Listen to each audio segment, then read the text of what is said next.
What's going on, guys? The Comics Kid 2099 here, and I want to talk to you about a book that I finished reading yesterday, Godzilla, Volume 1 from IDW.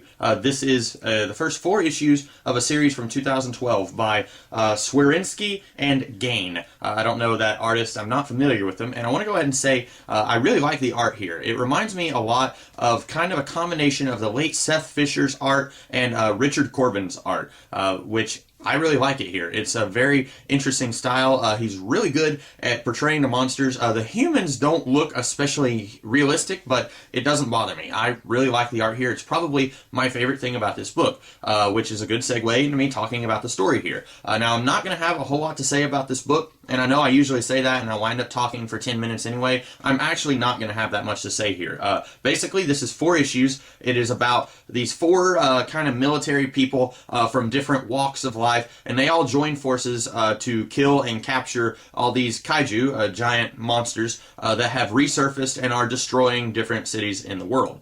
We don't really know why these monsters are suddenly resurfacing, but the monsters have existed in this world in the past because one of these guys, in a previous rampage from Godzilla, he lost his daughter. And then at the beginning of the book, he loses the person that he was being a bodyguard for, and that kind of kicks off the whole plot of the book. We don't find out why the monsters are resurfacing, and I didn't really care why they were resurfacing, and I'll be honest, I didn't know what I was expecting with this book. I got it because it was cheap. I bought it on Black Friday. I was expecting it to be just a fun little monster action book.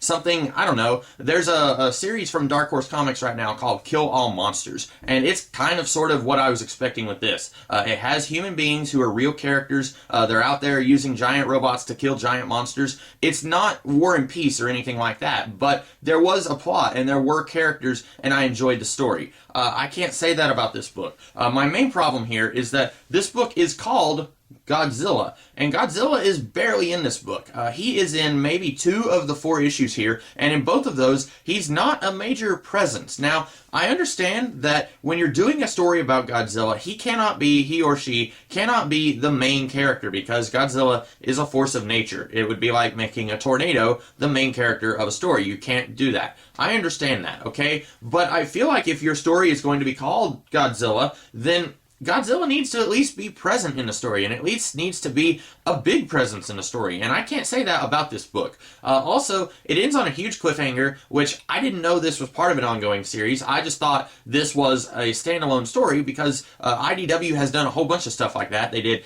Cataclysm, they did the Half-Century War, they did one that was called Gangsters and Monsters or something like that. They've done a whole bunch of these standalone stories, and I thought this was just one of those, and so I was about halfway through the final issue of this book, and I was thinking, there's no way all of this is going to get wrapped up in this book. And sure enough, it's not. It's a big cliffhanger, and I might want to read Volume 2, but the problem is, the only reason I would want to read Volume 2 is to find out what happens next. I don't feel like Volume 1 actually earned a Volume 2. This book isn't good enough for me to want to read Volume 2. It just left me hanging so much that I want to find out what happens next. And I would probably only buy Volume 2 if it was as cheap as this book was for me when I got it on Black Friday.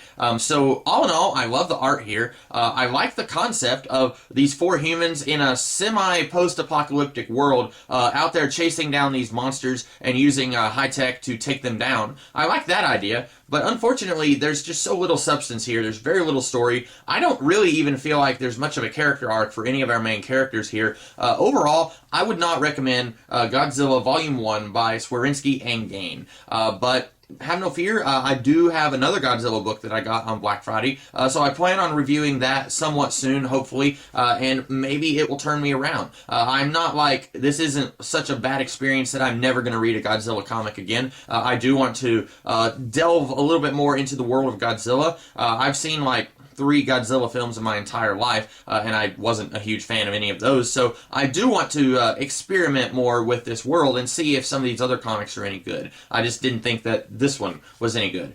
So those are my thoughts on this book. I hope that you guys liked this video, and if you did, be sure to like, share, comment, and subscribe, and I will see you guys later in the week with some other videos. Have a great rest of your day. Catch you later.